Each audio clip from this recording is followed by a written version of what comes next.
Hai kawan-kawan, mari kita belajar sejarah tingkatan 5, bab 6, pengukuhan negara dan bangsa Malaysia. Tahukah kamu, siapakah tokoh yang memberi cadangan ke arah pembentukan Malaysia? Okey, mari bersama-sama saya jalan-jalan, kita santai-santai, kita ingat kembali dan mengenali tokoh-tokoh yang memberi cadangan ke arah pembentukan sebuah negara yang bernama Malaysia. Okey, cadangan yang pertama, Lord Persik pada tahun 1887 yang merupakan pengarah Syarikat Borneo Utara.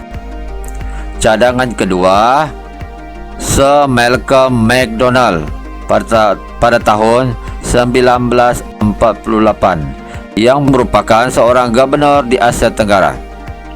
Cadangan yang ketiga ialah Dato' Onn bin Jaafar pada tahun 1956. Okey, seterusnya kita tengok lagi tokoh lain yang memberi cadangan tersebut. Okey, iaitu Lim Yew Hock dan David Marshall dari Parti Barisan Sosialis pada tahun 1955.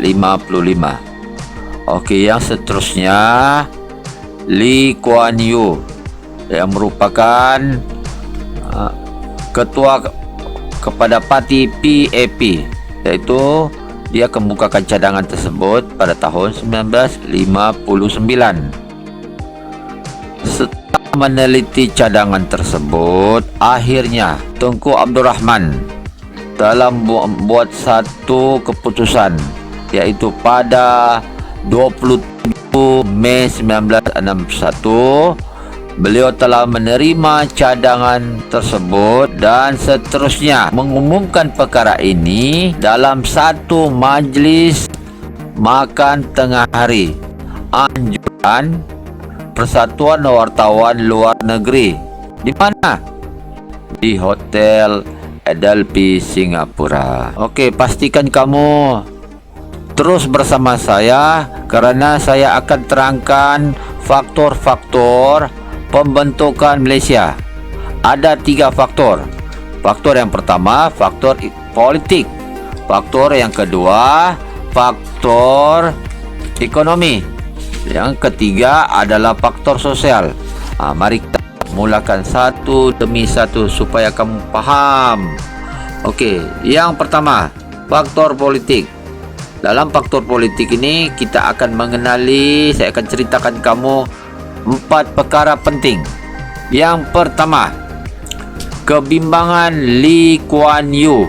Seperti mana yang saya telah bagi tahu tadi, Lee Kuan Yew merupakan ketua kepada parti PAP selepas Barisan Sosialis menang pilihan raya Hong Lim, Singapura 1961. Beliau bimbang British tidak akan berikan kemerdekaan kepada Singapura. Kamu tahu kenapa? Sebabnya Barisan Sosialis ini berhaluan kiri. Okey, poin yang kedua di bawah faktor politik, ancaman komunis. Jadi pelajar-pelajar mungkin sudah tahu apakah itu peristiwa penguasaan komunis di tanah Melayu. Walaupun mereka ni memerintah dalam masa yang singkat, namun telah memberi kesan yang sangat pahit kepada penduduk tanah Melayu. Jadi Lee Kuan Yew menggunakan alasan ini untuk mendesak British menggabungkan Persekutuan Tanah Melayu dengan Singapura. Dan Tanah Melayu sendiri mempunyai pengalaman membantras musuh negara ini, iaitu komunis, sepanjang tempoh darurat pada tahun 1948 sehingga 60. Seterusnya, ancaman komunis di Sarawak. Mereka banyak membuat masalah kepada negeri Sarawak kerana perjuangan komunis di Sarawak telah diperjuangkan oleh CCO. Jadi apa yang diharapkan ialah dengan penyertaan Singapura, Sabah dan Sarawak akan menjadi benteng yang kukuh untuk menghadapi ancaman komunis yang sangat dahsyat pada ketika itu. Poin yang ketiga, untuk mempercepatkan kemerdekaan Sarawak, Sabah, Singapura dan Brunei dengan pemberian kemerdekaan yang lebih awal, negeri-negeri tersebut akan dapat menikmati pembangunan dari segi sosial, ekonomi dan juga politik. Poin yang keempat di bawah faktor politik, yaitu proses dekolonialisasi British. Himpunan PBB, yaitu Pertubuhan Bangsa-Bangsa Bersatu, pada tahun 1960 timbul usul agar tanah jajahan dimerdekakan.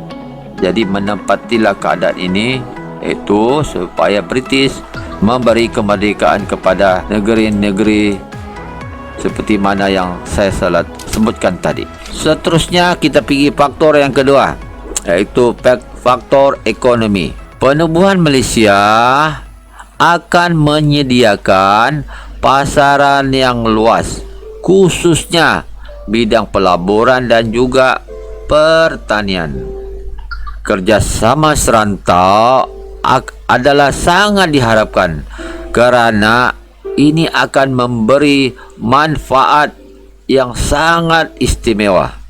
Sumber-sumber yang ada di setiap negeri akan dapat diuruskan dengan baik. Tanah Melayu misalnya, yang kaya dengan biji timah dan getah. Sarawak dan Sabah kaya dengan kayu balak dan minyak.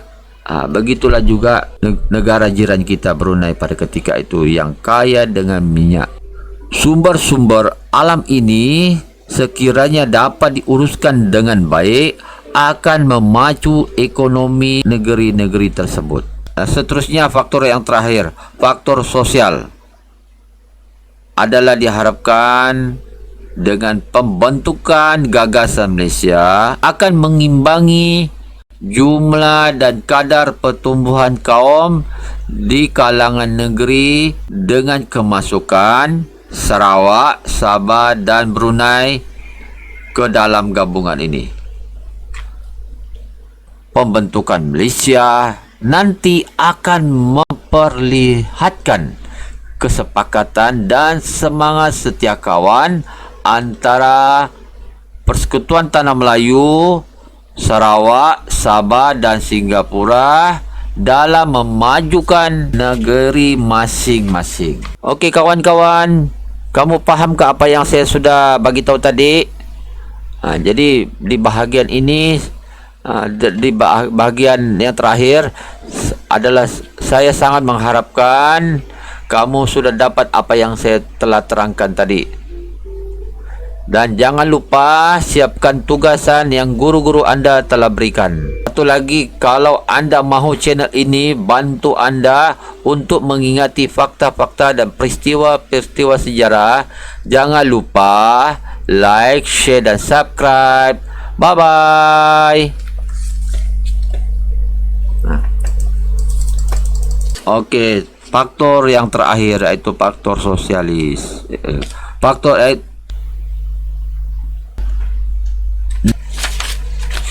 Okey, sekarang mau tutup. Depan yang kedai. Depan yang kedai.